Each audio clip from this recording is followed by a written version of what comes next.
everyone, it's Tom from Histobrick. Today we're going to be taking a look at the Histobrick SS Colonel James M. Schoonmaker building kit. This kit comes packed in our signature Histobrick bamboo box. Opening it up, we have our instruction booklet. This instruction booklet has a really nice cover. Our local print shop last year recommended that we switch to these different cover pages. They're made of this snaps material, which is kind of plasticky. It feels really high quality, really smooth, but it's basically tear resistant and also spill proof. So if you're building this on your coffee table and you happen to spill something on it, it won't wreck the entire instruction booklet. So it's really high quality, really heavy gauge paper, spiral bound. And on the inside we have a little bit of a history on the Schoonmaker, as well as all the easy to follow step-by-step instructions. We have our printed elements that come in this little poly bag here. We'll go into those further in the video. Little tag, this is mostly for our own inventory purposes, but people like them. And then we have all the pieces contained in these linen bags. So this kit comes with 616 genuine Lego elements, including our UV printed custom pieces. And the ship measures 17 inches long from the bow to the stern and about 2 inches wide across the length of the ship. So going into the design of our Schoonmaker building kit, starting from the bow, we wanted to achieve the characteristic bow of a lake freighter of this time period, which is it's bulbous yet kind of pointy, and we were able to do that, which we are very happy with. From a distance, you really can't tell this is made out of Lego, which is what we were wanting to achieve.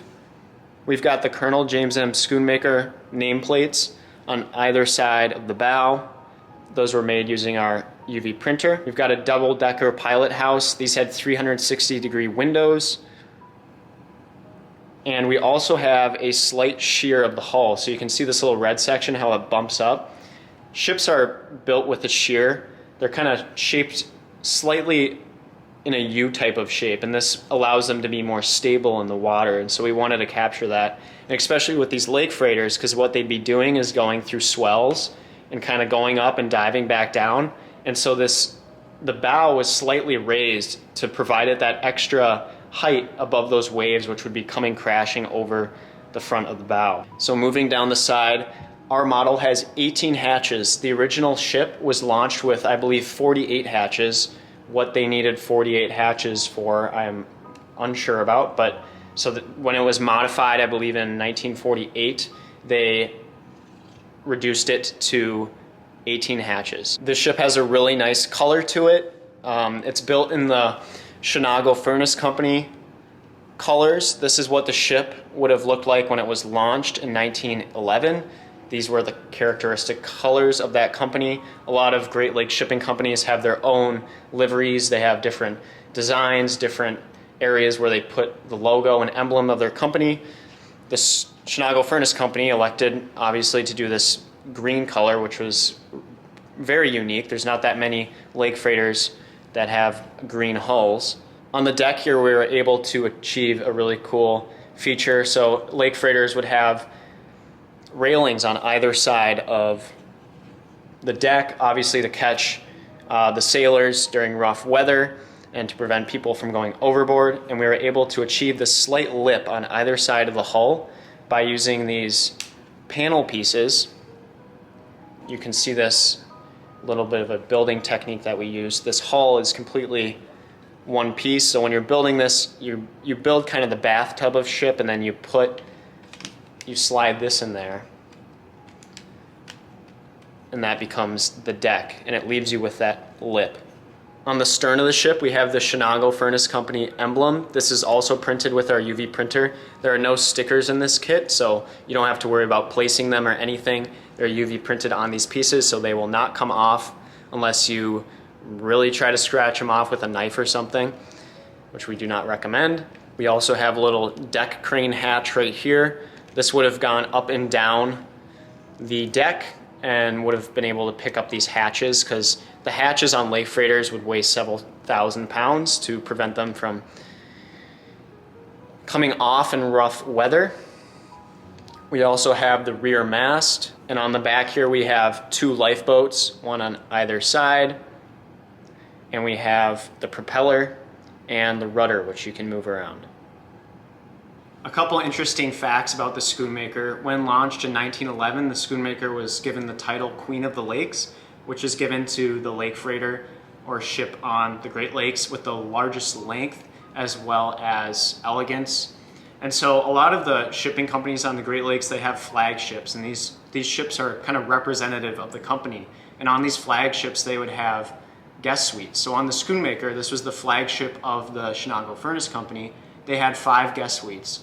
And they'd have important guests on for business dealings and just little perks to show their gratitude for, other people doing business with them.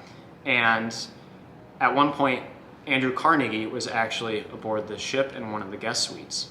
Another interesting thing is that the Schoonmaker in the pilot house had 2 ship steering wheels. It had one main wheel for steering and one auxiliary wheel, which was, I couldn't find any information on it. I assume it was just meant for if the main wheel stopped working, you could use this other wheel. But there were 2 wheels mounted side by side, which is pretty abnormal for a lake freighter or any ship on the Great Lakes. The SS Colonel James M. Schoonmaker still exists. It's a museum ship in Toledo, Ohio, at the National Museum of the Great Lakes.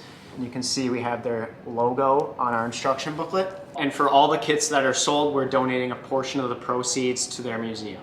So if you'd like to purchase a Schoonmaker building kit for yourself, you can do so by visiting our website, histobrick.com. If you have any suggestions for future kits you'd like to see from us, or past kits that you would like to see restocked, feel free to leave a comment in the comment section below. We love interacting with all of our customers and fans in the comments.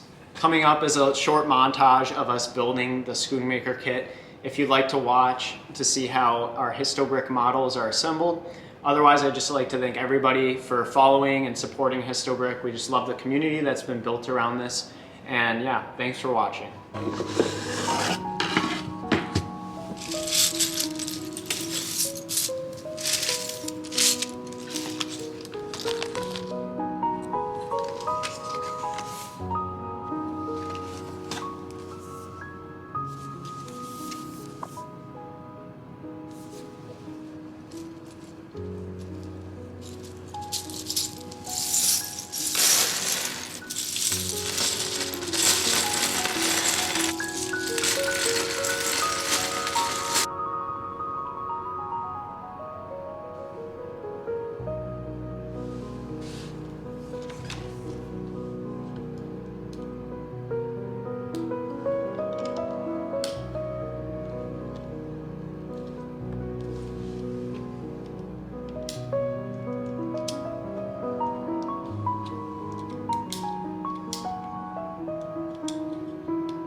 it.